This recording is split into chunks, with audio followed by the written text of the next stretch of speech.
মেঘলা দিনে মন চাইলো খিচুড়ি আর গরু মাংস। তার আগেই গুছিয়ে নিলাম আমার আপন ছোট্ট সংসার। হ্যালো এভরিওয়ান, আসসালামু আলাইকুম। কেমন আছেন সবাই? আশা করছি আল্লাহর রহমতে ভালো আছেন, সুস্থ আছেন। আমিও আলহামদুলিল্লাহ আপনাদের দোয়ায় অনেক অনেক ভালো আছি। বেশ আবার অনেক দিন পরে আপনাদের সাথে নতুন একটা ভিডিও শেয়ার করলাম। আশা করছি ভিডিওটা শেষ পর্যন্ত আপনাদের কাছে ভালো লাগবে। আর ভালো লাগলে লাইক, কমেন্ট, শেয়ার করে সাবস্ক্রাইব করে আমার সাথে থাকার অনুরোধ রইল। আজকে সারাটা দিন একটু মেঘলা মেঘলা, বেশ ভালো লাগছে ওয়েদারটা।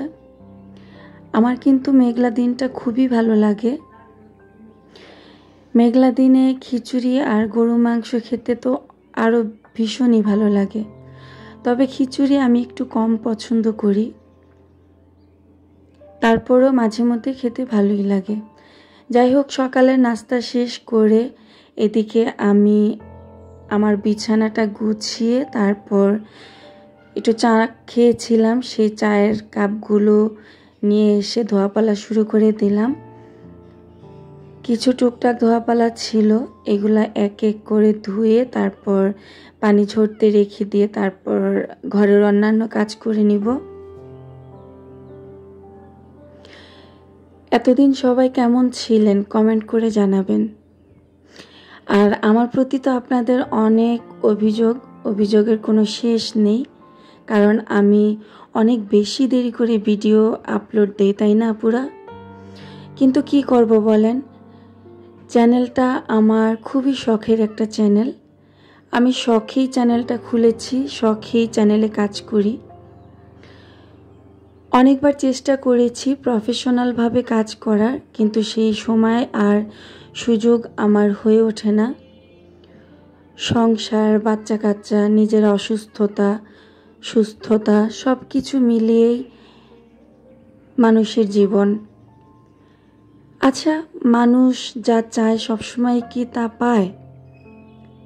আর সবসময় কি তা করতে পারে? পারে না। আমার বেলাও ঠিক এরকম। আমি মনে প্রাণে যেটা চাই সবসময় সেটা করতে পারি না। তারপরও আল্লাহ পাকের কাছে হাজার হাজার শুকরিয়া, যেভাবে আছি ভালো তো আছি, বেঁচে আছি। যাই হোক, গল্প করতে করতে কিন্তু আমার ধোয়াপালা হয়ে গেল। তো এইগুলা সাইডে একটা ছোট্ট ঝুড়িতে সব কিছু পানি ঝরতে আমি রেখে দিলাম।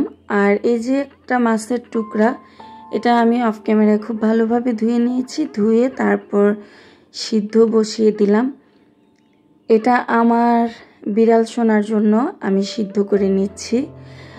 আমার পরিবারে কিন্তু নতুন একটা সদস্য অ্যাড হয়েছে, আর সেটা হচ্ছে আমার একটা কিউট বিড়াল সোনা। এখন রান্নাঘরের এই যে গাছটা, মানি প্ল্যান্ট গাছগুলো অনেক দিন পানি চেঞ্জ করা হয় না, তাই চেঞ্জ করে দিলাম। তবে সেই সাথে আপনাদেরকে একটু মন খারাপের কথাও বলবো, যেই কারণে আমার একেবারেই ভিডিও করার কোনো মানসিকতা ছিলই না। এক কথায়, আমি একটা বিড়াল পালতাম। ওই বিড়ালটার নাম ছিল কুটুস। খুব আদর করে ওকে কুটুস ডাকতাম, কিন্তু নাম রেখেছিলাম স্টার। ওকে খুব ছোট থেকেই ওকে পালতাম। যদিও ভিডিওতে ওইভাবে আপনাদেরকে দেখানো হয়নি, আমি কখনো দেখিয়েছি কিনা আমার আপাতত মনে পড়ছে না। হয়তো বা শর্ট ভিডিওতে দেখালে দেখাতে পারি, কিন্তু লং ভিডিওতে দেখিয়েছি কিনা মনে নেই। হঠাৎ করে বেশ কিছুদিন ও কখনো বাইরে যায় না। আর এতটা লক্ষ্মী, এতটা ভদ্র একটা বিড়াল ছিল, যেটা মানে কল্পনার বাইরে। ও শাসন বুঝতো, আদর বুঝতো, আমাদের ভাষা বুঝতো। ওর খাওয়া দাওয়া প্লাস ওর টয়লেটের যে বিষয়টা, সম্পূর্ণ টয়লেট সবসময় ওয়াশরুমে করতো। তো হঠাৎ করেই বাসার বাইরে গেল, আর ফিরে আসলো না। এটার জন্য খুবই মন খারাপ ছিল আমার, এখনও খুব মিস করি। খুব কষ্ট পেয়েছিলাম, কান্নাও করেছিলাম, কিন্তু পরবর্তীতে নিজেকে বুঝিয়েছি যেহেতু একটা প্রাণী সবসময় যে আমার কাছে থাকবে এমন তো না, মানুষকেই ধরে রাখা যায় না, আর প্রাণীকে কিভাবে ধরে রাখবো। যাই হোক, ছেলেটাও খুব মন খারাপ করলো, মেয়েও করলো। পরবর্তীতে আবার একটা ছোট্ট বিড়াল সোনা নিয়ে আসলাম, কিন্তু কুটুর সোনাকে এখনও ভুলতে পারিনি। তো ওর জন্যই আমি মাছটা সিদ্ধ করে নিচ্ছি। আর মন খারাপের কথাটা শেয়ার করতে করতে কিন্তু এর ফাঁকে আমি টুকটাক আরও কাজ করে ফেললাম। টেবিলটাও গুছিয়ে নিলাম, পরিষ্কার করে নিলাম। আর আমি টেবিল সবসময় হালকা পাতলা গুছাতে পছন্দ করি। আমার প্রিভিয়াস ভিডিও যারা দেখেছেন তারা হয়তো জানেন আমি টেবিলের উপরে খুব বেশি কোনো কিছু রাখি না। তো এখন টেবিলের চেয়ারগুলো মুছে পরিষ্কার করে নিচ্ছি। আর এদিকে কিন্তু আমার কাজের খালাও চলে আসছে ঘর ঝাড়ু মোছা করতে, কাপড় চোপড় ধোয়া কমপ্লিট। তো তার সাথে তাল মিলিয়ে আমি সংসারটা গুছিয়ে নিচ্ছি, সংসারের সম্পূর্ণ কাজগুলো করে নিচ্ছি। আমরা যারা সংসারটাকে পরিষ্কার পরিচ্ছন্ন পরিপাটি রাখতে ভালোবাসি তারা কিন্তু কখনো এলোমেলো বিষয়টা পছন্দই করে না। তা আমার বেলায় কিন্তু তার ব্যতিক্রম না। খুব বেশি অসুস্থ না হলে আমি কখনো আমার সংসারটাকে এলোমেলো হতে দেই না। আমার এই ছোট্ট পরিপূর্ণ একটা সংসার, সুখ দুঃখ, হাসি কান্না, অভাব অনটন সব কিছু মিলেই আমার এই সুখের সংসার, আলহামদুলিল্লাহ। তো ওদিকে আমি ডাইনিং টেবিলটা খুব ভালোভাবে গুছিয়ে সুর একটার উপরও পরিষ্কার করে মানি প্লান্ট গাছগুলার পাতাগুলো পরিষ্কার করে দিলাম। সেই সাথে চলে আসলাম ড্রয়িং রুমে এখন আমি সোফাগুলো ঝেড়ে পরিষ্কার করে নিচ্ছি। আর খোলা বাসার কারণে এত পরিমাণে ধুলা হয় যে প্রতিদিনই মোছামুছি করা লাগে, মাঝে মধ্যে একটু বিরক্তও লাগে। অনেককে বলতে শুনি যে 2-4 দিন পর পর ফার্নিচার মুছলেই নাকি হয়, রেগুলার ফার্নিচার মুছলে ফার্নিচারের কালার নষ্ট হয়ে যায়, কিন্তু আমার বেলাতে এটা হয় না। ফার্নিচারের কালারের কথা চিন্তা করতে গেলে আমার ধুলাবালির মাঝেই বাস করতে হবে, এত পরিমাণে আমার বাসায় ধুলাবালি। তো যাই হোক, সোফাগুলো ঝেড়ে মুছে পরিষ্কার করে এখন টি টেবিলটাও আমি মুছে পরিষ্কার করে নিচ্ছি।